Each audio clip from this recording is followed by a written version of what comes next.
Okay, welcome back, folks. Uh, right now, what I'm trying to do, and this is twofold, is do a walkthrough on the shipbuilding process, but also the other thing I think I would like to try to do with this is make the campaign more interesting. So what I've gotten into is the um, shared designs option. Now, what you can do with the shared designs is design ships, and then of course when you set up a campaign, you can set the AI to what level you want them to use the shared designs. You can set this on never. You can set this on I forget what the middle setting is, but basically it's like after several failed designs, they will revert to use the shared design. And then last but not least is pretty much preferred. So the AI will prefer to use the uh, shared designs. So these save, and just to give you a quick run through, let me see here. I know I had built one for the United States circa 1905. Fairly decent battleship, actually. I haven't come up against these yet because I haven't been able to go to war with the United States yet. So I'm going to build one for the Empire of Japan, circa 1905, and I'm going to build them a battleship because I'm tired of seeing uh, pre-Dreadnought-era ships when fighting against the Japanese Navy. Now what I might do also is design some light cruisers for them or something else. That might be another video for another time, but today I'm just going to be working with battleships. So, something I generally do, and how many barbettes can they get? They only get one barbette. What if I went to 1906? Ah, look at that, 1906. They get two barbettes. And for their main guns, let's see here. Oh my goodness, the Japanese are supposed to have pretty much all Mark IIIs by 1906. Well, no, that's very interesting. But anyway, I want to give them something that can be at least a match for the current battleship designs that I'm building right now. So what I'm going to do is equip him with 4 twin 12-inch guns. Now, this could vary on the campaign based on the adversary's tech level. But anyway, what I'm going to do, actually, this might even depend on the towers that we have access to, how this is going to work out. So, there again, what I would like to do is equip him with some decent towers anyway. What tower did I put on there? Secondary tower 3. Nothing terribly fancy. I don't want to go super ridiculous with this, but at the same time, I do want this to be somewhat of a challenge when I come up against them in the campaign. So, what we're looking for, round funnel 1, that doesn't do it. Round funnel 2, oh, look at that. Oh, look at that. Okay, unlike the German ships, apparently the Japanese superstructures can carry funnels. So what's the biggest funnel that we can stick on this guy? We might need 2 of these. Not entirely sure.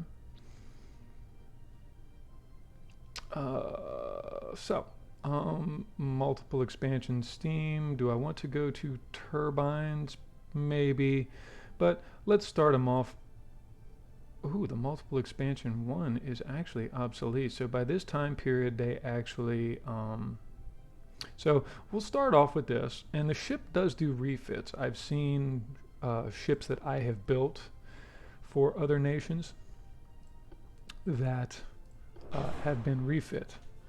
So, I'm going to go with the induced boilers real quick because it's only going to increase the engine efficiency. Alright, so there's that. That's kind of a really wonky That's a wonky secondary tower. Oh, whatever. The Japanese will do what they do, I guess. So for main guns, and let me go ahead and put a couple of these barbettes on here. Now, for 12-inch guns, the medium barbettes will suffice. It's your personal choice what style you want. Sometimes it's a cosmetic choice. Usually what I like to start off with are these really cheap ones. All right. It's actually the same target signature. The difference is cost and weight.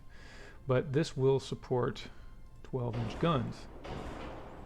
So go ahead and slap down 2 of those. And I'm going to equip him with these nice 2-barreled 12s. Now, what you find that you have to do sometimes, you see we've already got a forward weight offset. What you have to do sometimes is sort of jimmy. And the nice feature about these superimposed guns is that when you set them, if you grab the barbette, it moves both at the same time. So we can maybe bump the superstructure back a little bit. That's not going to look very pleasant.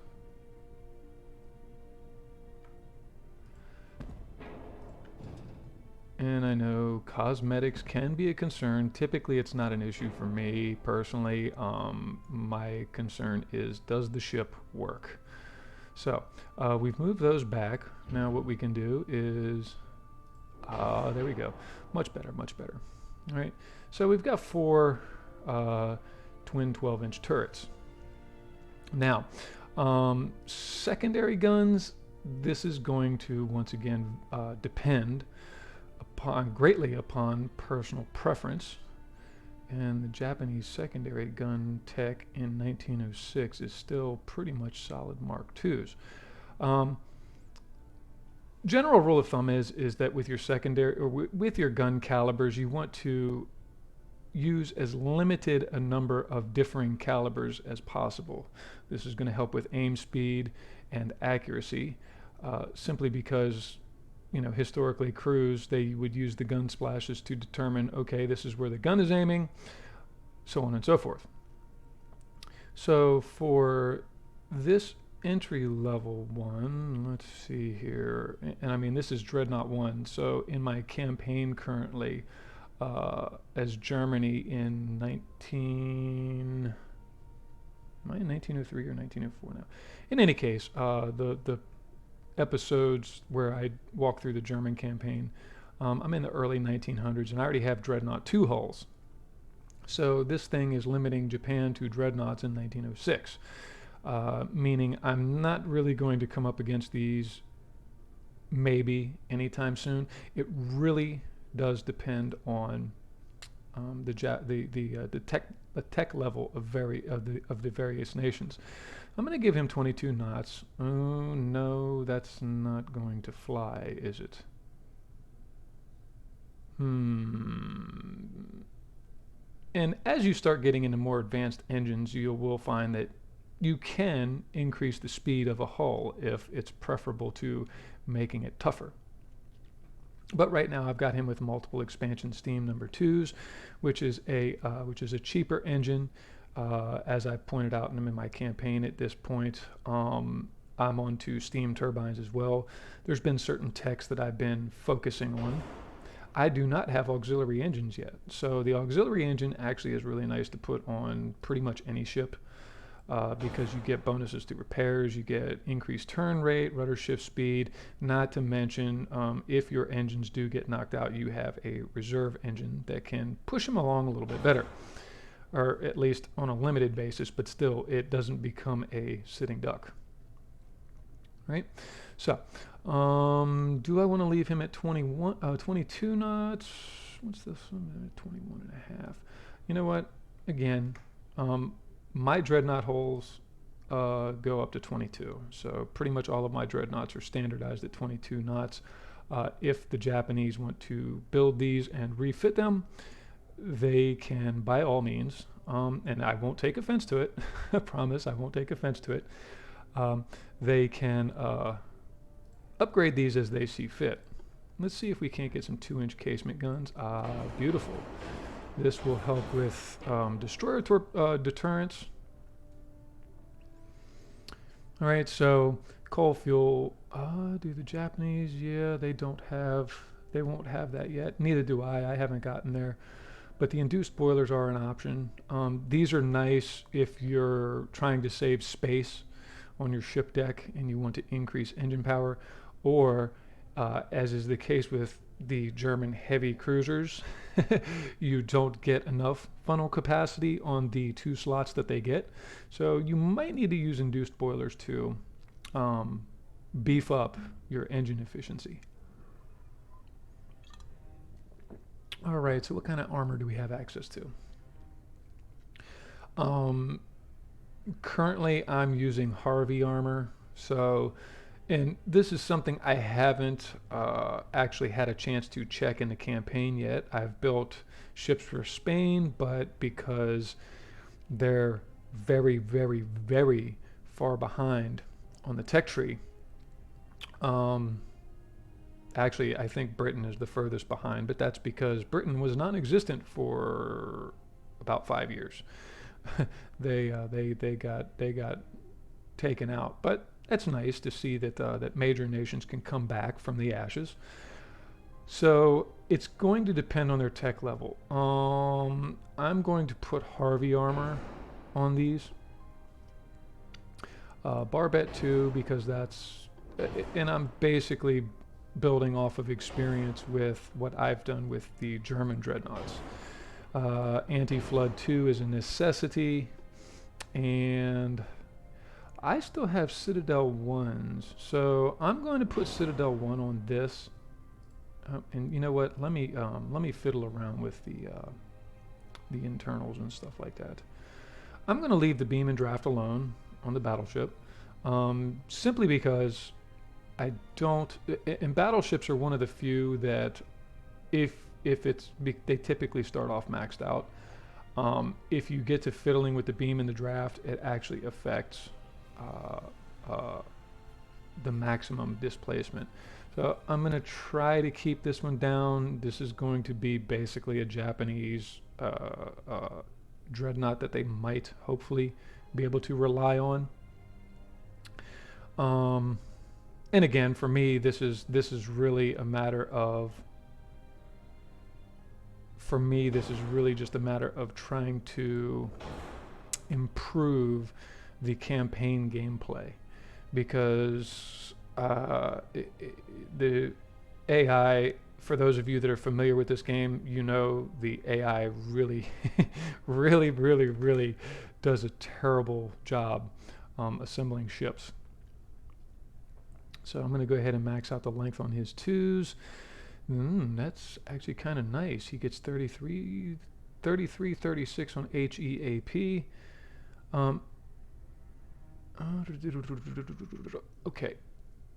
So, on to on to secondary armaments before I get into, once again, toying around with particulars. Go ahead and look at some secondary guns. Now, you do typically have one of 2 options. You can standardize your caliber, the bore size, the caliber of your guns, with the casements to the turrets, or you can do a mix. I've done both. They both have their perks and benefits. Once again, if you get into mixing up too many gun calibers, your guns actually aim a lot slower, and aim speed's really important. That's why, honestly, I prefer the coincidence rangefinder over the stereoscopic rangefinder. So you take a look at these, and for those of you that are familiar with the operations YouTube, you can pause this at any time and look at the particulars a little bit more closely.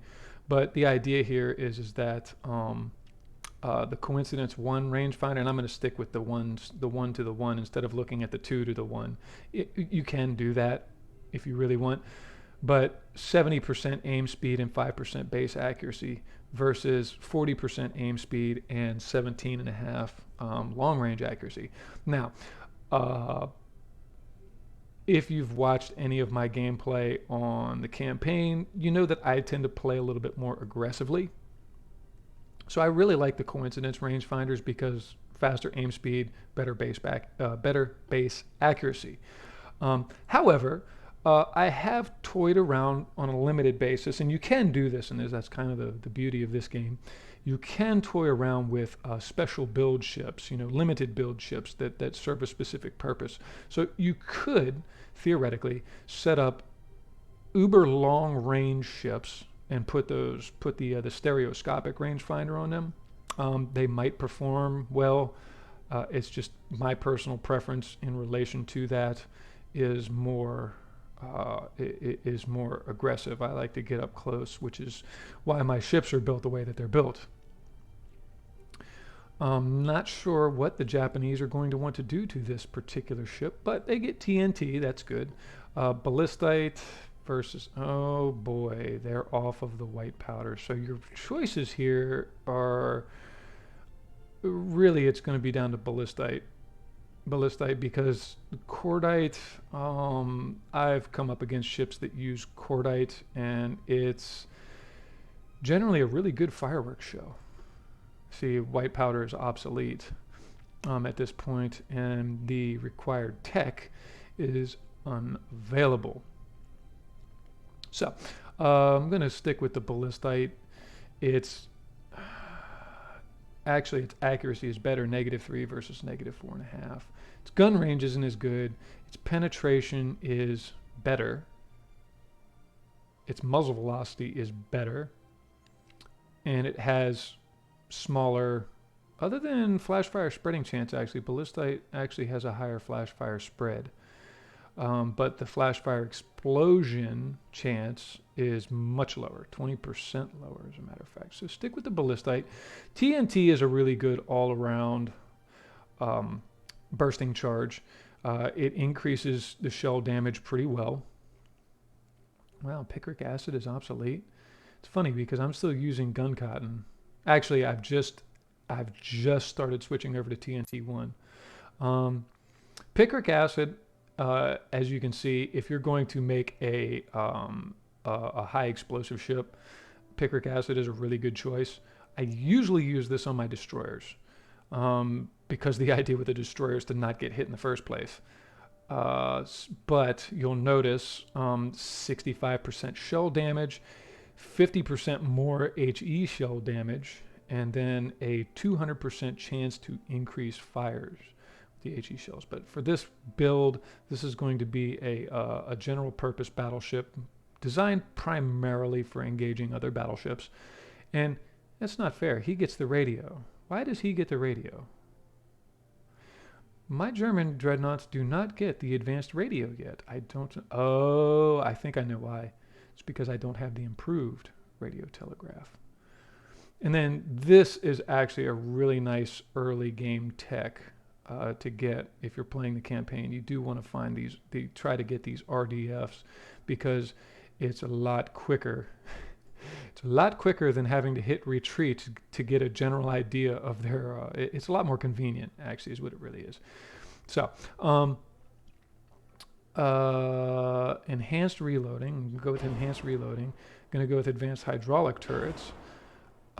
Standard shell size or heavy. I'm going to leave him on standard because so far with my Dreadnought 1s and Dreadnought 2s, I've been leaving, especially the 12-inch guns that I'm using, leave him on that.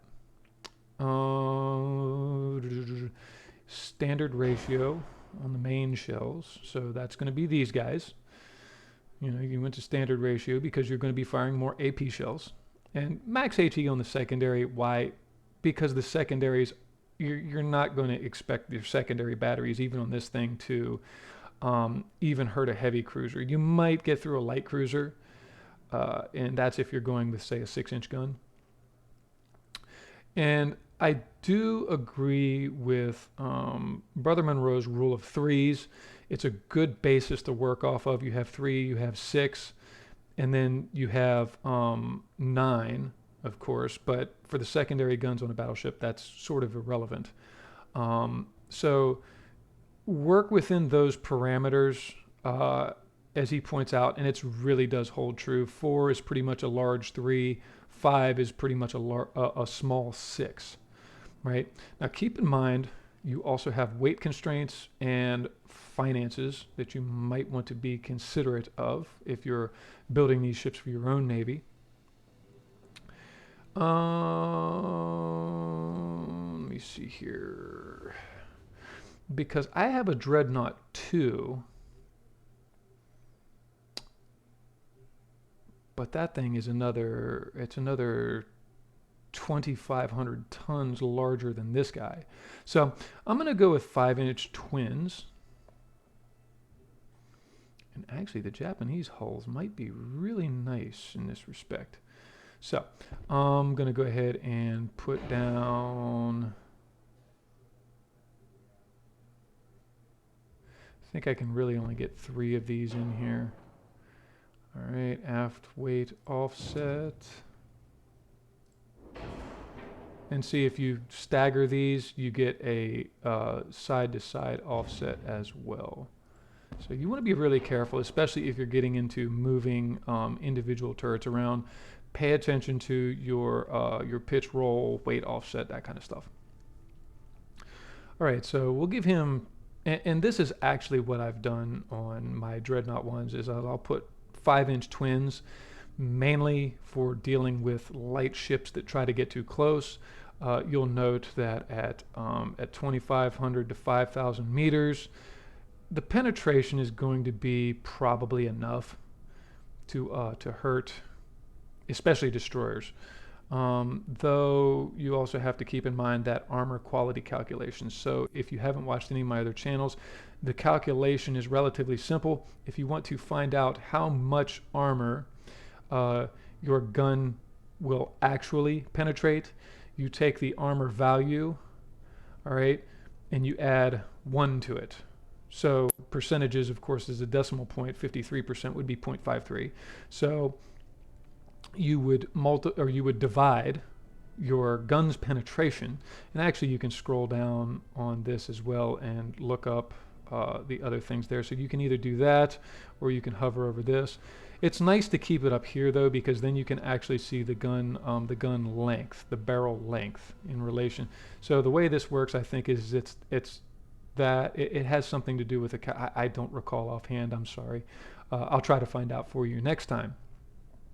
But the idea here is that, okay, if you look at the values and you say, okay, I want this to be able to hurt a destroyer at 2,500 meters. Well, you would take 2.7 as the penetration, and you would divide that by 1.53, right? And that'll get you the actual penetration value against the same armor setup.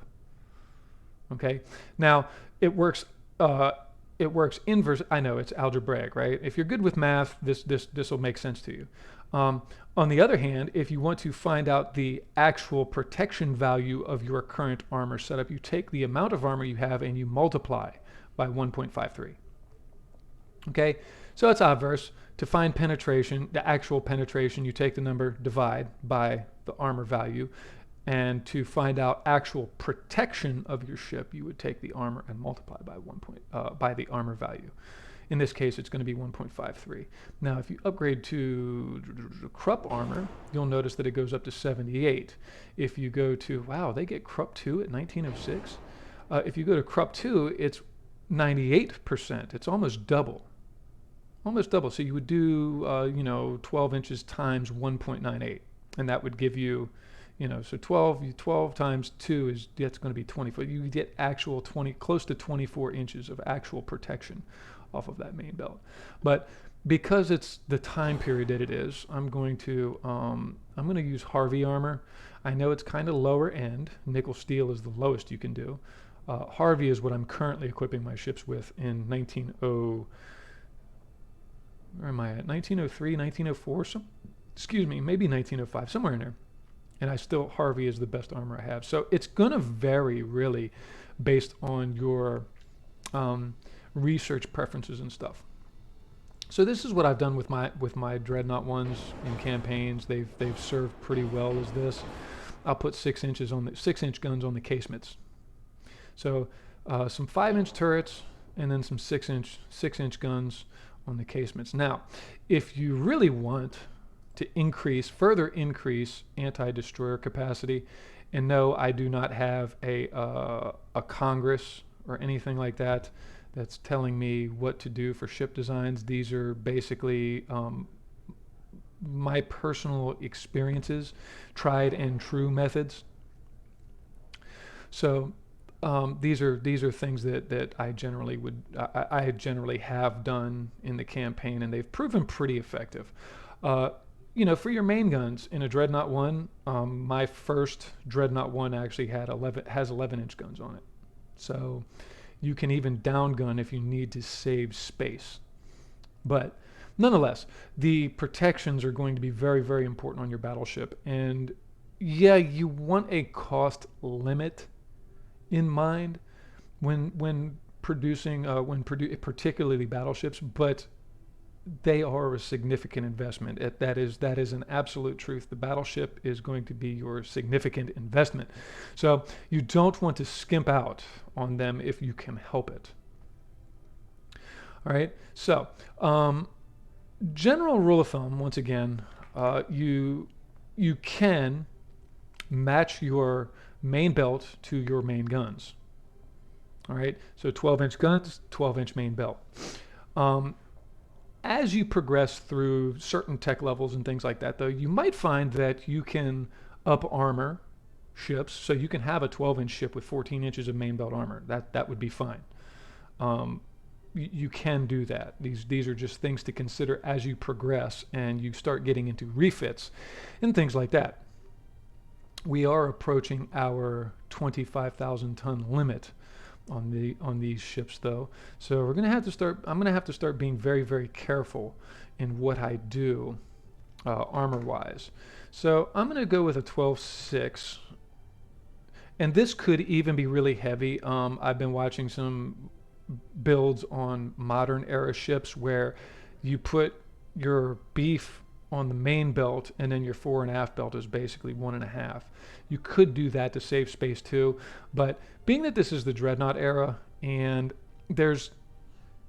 you're not dealing as much with plunging fire. All right, you can skimp a little bit on the main deck, and that's typically what I find myself doing, is skimping on the deck armor. In the very, very early eras. So see, now we've shaved it down to below 24,000. The conning tower, again, it's not any good to have your conning tower destroyed. So generally I like to armor these up. And if you notice, it's about, what is that? It's about 130 extra tons to go from 12 inches to 16 inches on the conning tower, and it really is worth it. Your conning tower is where your commanders are. If that gets knocked out in a battle, you suffer all kinds of penalties. You generally don't want to go there. So conning tower, yeah, you want that to be fairly well beefy. The superstructure, again, I find this to be a relatively important part of the ship. So you're not going to be able to armor your super, and it's primarily the funnels. So two things that happen: if your funnels get destroyed in combat, it's going to increase your smoke interference, which affects your accuracy, and it's also going to hamper how fast your ship can go because it severely limits your engine efficiency. I mean, see, okay, if you take this funnel, we take it off the ship, you drop down to 51% engine efficiency. All right. And for those of you that want to know how to copy certain parts, you just click the middle mouse button. That's how I did that. Relatively quick. There again, there's a list of controls for the game. You can read through that, or I'll just tell you up front. If you don't believe me, go look it up. So we've got round funnel 3s. They're not as efficient as the 4s. Not sure if I can even fit the 4s on here. I could try that. Not going to right now because I'm at 102% efficiency. That's fine. If the Japanese wanted to upgrade to steam turbines, it's actually a really good, the turbine, once you get to the turbines, you're going to want to switch over to that. Why? Because you are, quite frankly, more than doubling your engine horsepower per ton. Now, you spike your costs, obviously, but did you see? So look at the weight drop off. It's probably about 1,000 tons. No, it's not that much. 800 tons. It's pretty darn close. So I'm going to leave the multiple steam expansion on though, because again, I'm just trying to get, and this really is a an early build that I've done with the German Navy. And by the time I get to the Dreadnoughts, typically I try to have good engines by the time I get to Battleship. I don't have shafts and I don't have auxiliary engine ones though. I'm not in 1906 in my campaign yet, but nonetheless, you'll notice the shaft decreases the max speed penalty from engine damage. It increases acceleration, better turn rate, and better repairs.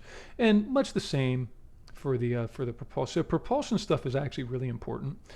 You can go with electric steering. I personally don't like to. Yeah, it's better turn rate, it's better rudder shift speed, but it increases your ship flaws, and then it has reductions actually to several other ship systems. So I generally don't like to do the electric one. I stick with the tried and true hydraulics. I mean, you're going to start off with steam, and steam steering is absolute trash. So it's really, really rough. All right, so other guns that I need to toy around with a little bit, and this is where I'm going to look over here underneath of the overview section. The 5-inch guns are 46s. And I think on my first dreadnoughts that I built, and I even built the small dreadnought to start off, Germany, and it's going to vary from nation to nation what hulls you're going to have access to. But the dreadnought hulls for Germany is going to be small dreadnought and Dreadnought 1 to start off, and then they go to Dreadnought 2. So Japan jumps right into Dreadnought 1 at 25,000 tons. I think the German Dreadnought 1 is more like 20,000 tons. It's not a very big ship. 20 to 22,000, somewhere in there, I think. Maybe 22.5. But nonetheless, another thing to do, and this is also something that I do on my battleships, is I increase the casement gun length, and I think I like to go up to 44. So that's going to be +7. And 46, 47, 48, 49. Can I get them to 50? Yes, we can get those to 50s.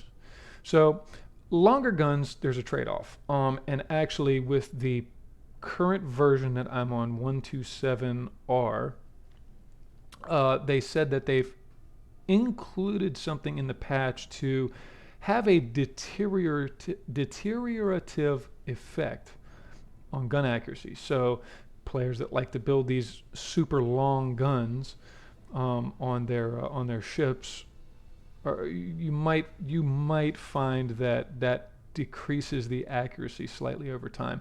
I haven't noticed it much, but then again, it's because I tend to play a little bit more aggressively. I tend to like to get in a lot closer on enemy ships.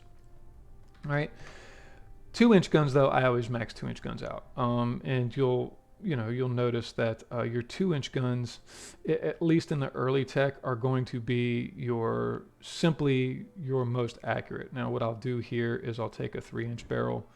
I'll just take a 3-inch barrel and I'll set it right over here somewhere. Where can I put this? There we go. I'll put that right there. The 3-inch barrel, if you max it out, that goes up to +10. See, it's still only at 5,000 meters, 1-1. 1-1 and 1-1. At 5,000 meters, the 2-inch guns are 0.8 and 1%. So, as far as very small ship deterrents, I really like the 2-inch guns. They fire fast. They're pretty darn accurate. And if you set up your armament right, they'll hurt destroyers. They really will hurt destroyers. Right now they're only doing 1.1, but that's because we have semi-armor piercing shells, which reduce AP shell penetration, but it increases the damage capacity of AP shells. So since we're building him for more anti-armored ship purposes, I'm going to set it on standard shells for now. What does that get us to? Okay, so 2 inches of armor. That's going to be a threat to most destroyers. Not the ones I build, simply because I max out the belt armor all around my destroyers. That's 1.5 inches, so it's going to be slightly better, though it's still going to at least get you a partial pen.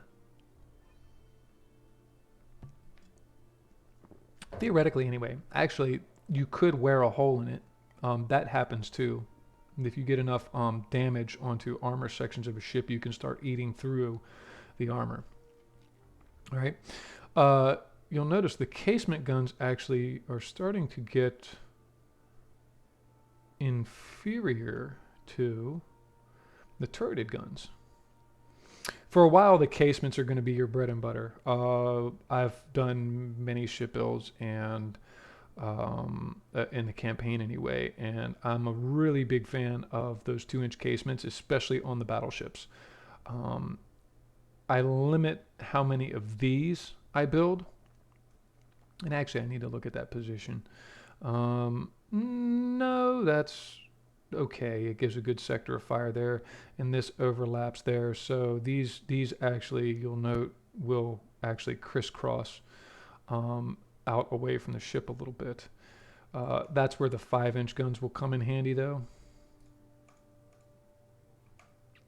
Okay. The 5-inch guns also come in handy, and you'll note that they've gone up significantly in their penetration capabilities as well. At 5,000 meters, you're doing 3.6, which at this, you just say divide it by 1.5. So half of 3.6 is 1.8. So you subtract 1.8 from 3.6, and that's like 2.4. No, it would be 2.8. I'm doing that off the top of my head. I don't have my calculator handy right now.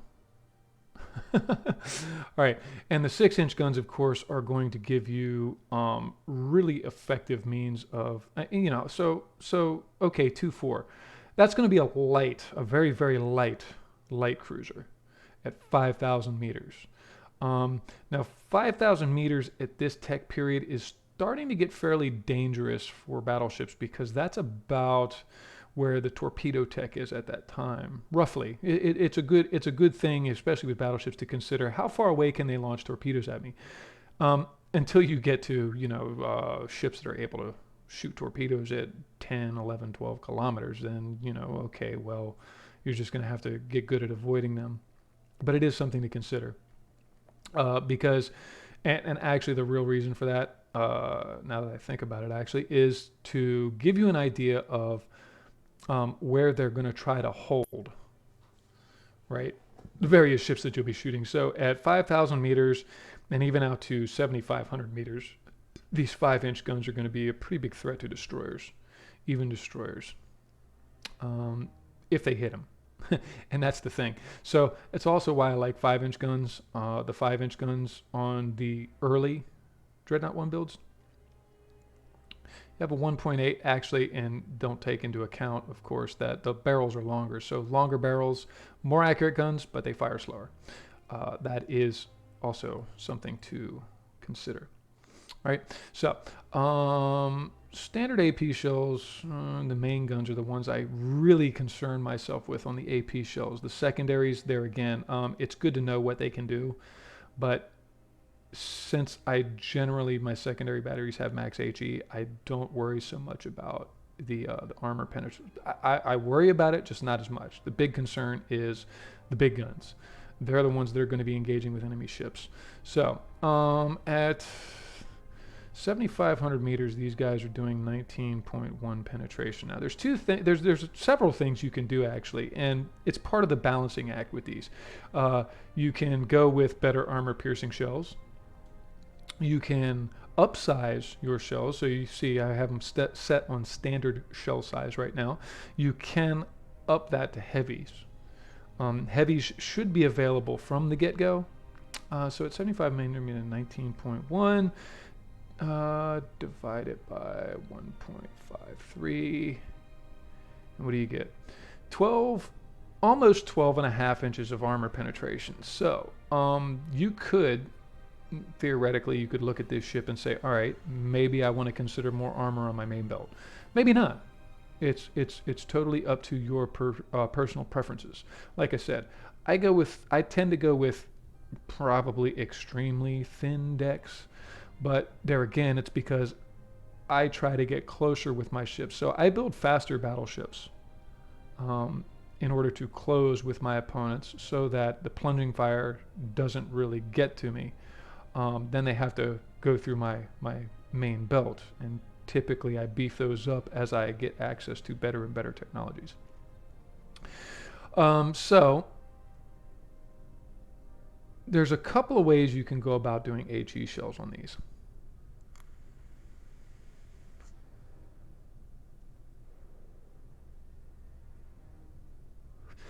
Right?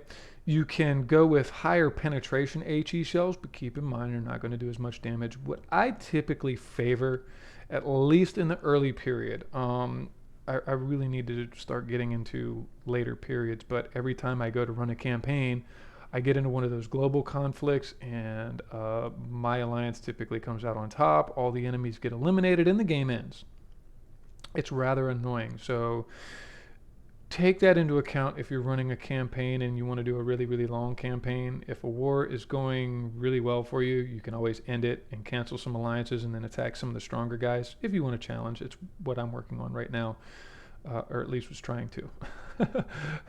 If you've seen my my German campaign diaries, I'm a little frustrated in the latest one, I think, because, well, I canceled an alliance with 3 of the other major powers, the ones that I really didn't want to be allied with. I'm trying to remain allied with the little weak guys right now. Call me crazy, but I'm a glutton for punishment, maybe.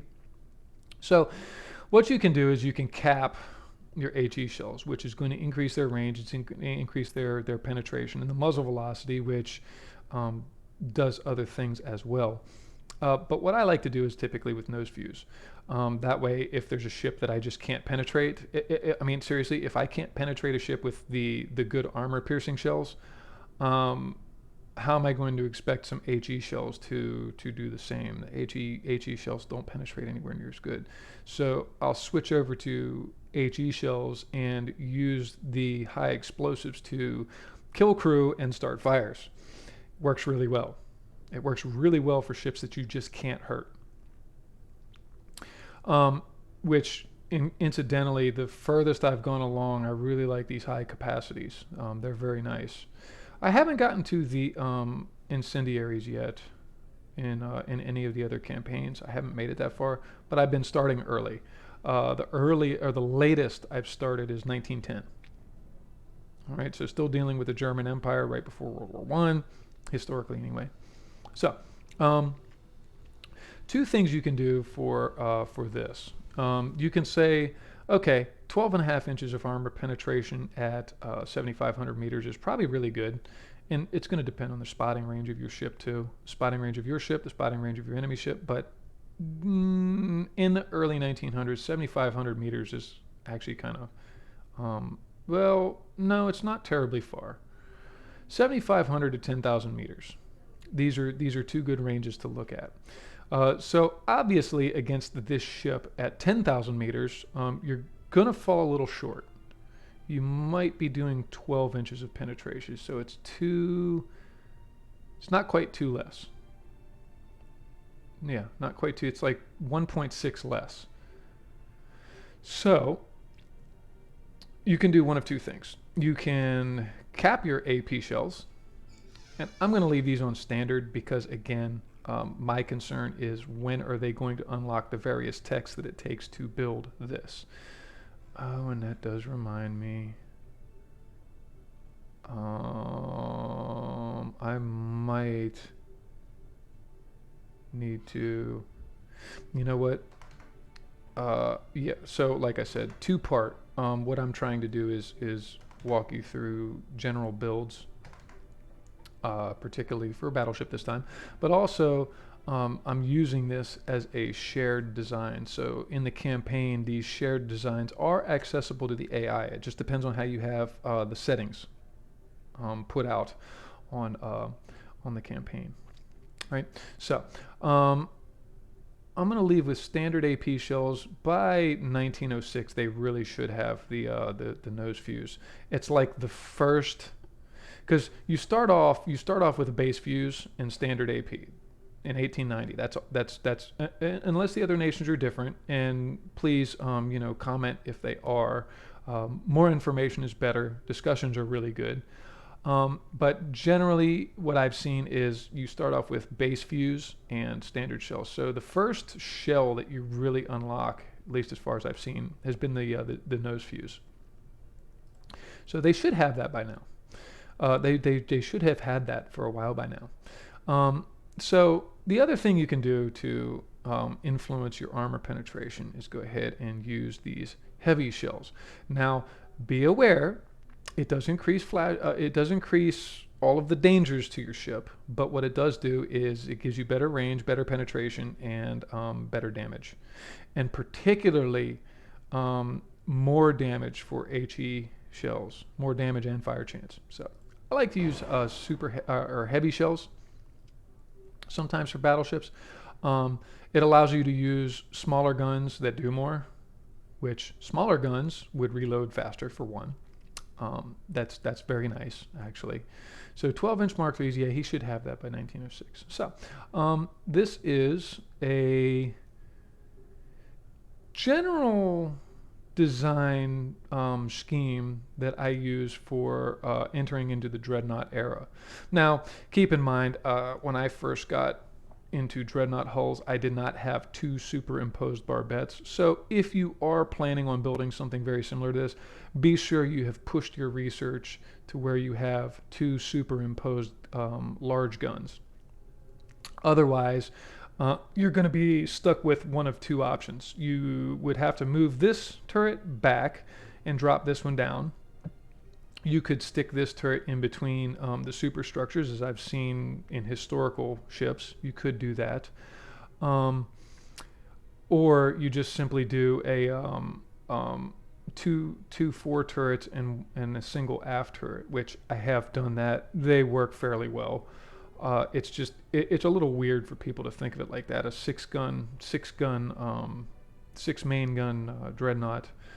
The whole idea with and okay, you can get into other things. I don't like side turrets because I did them on my pre-dreadnought ships because it seemed like a good idea at the time. They worked, but as I start getting into the dreadnoughts, I try to stick with the center line, mainly because if you were to put side guns on this, it's going to affect your roll. Right, so we have a forward weight offset that we need to go ahead and, or I need to go ahead and deal with. Why do I keep saying we? Come on. Come on. Oh boy. Did I freeze up? Nope. Okay.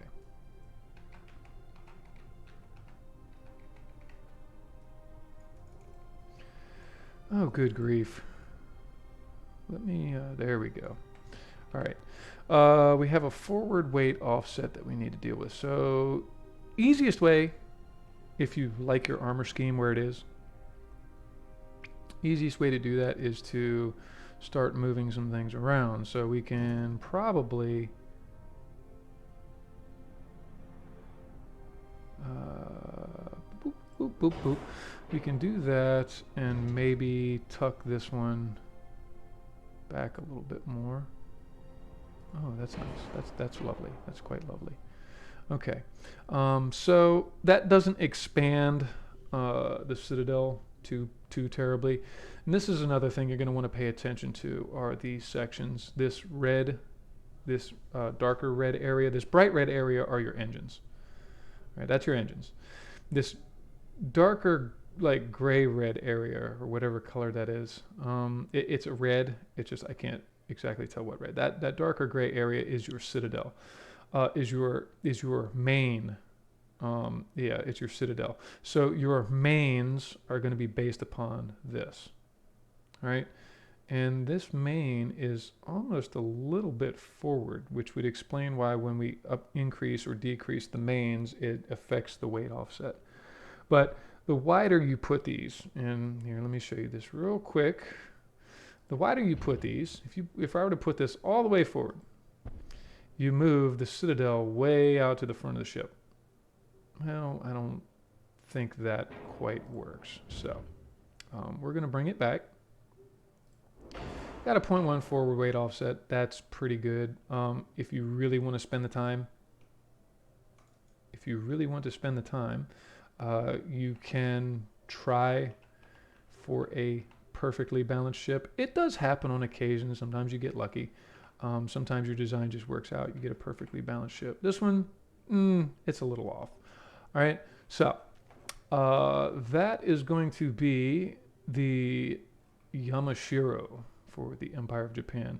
And like I said, I hope to come up against these in my campaign. I'm keeping basically a video diary, so I'll get really excited if I see one of these in an actual battle, if Japan hangs around long enough. So anyway, thank you for stopping by. And as always, I hate to be that naggy type, but as always, if you like what I'm doing, hey, give me a like, a subscribe, and thank you for watching.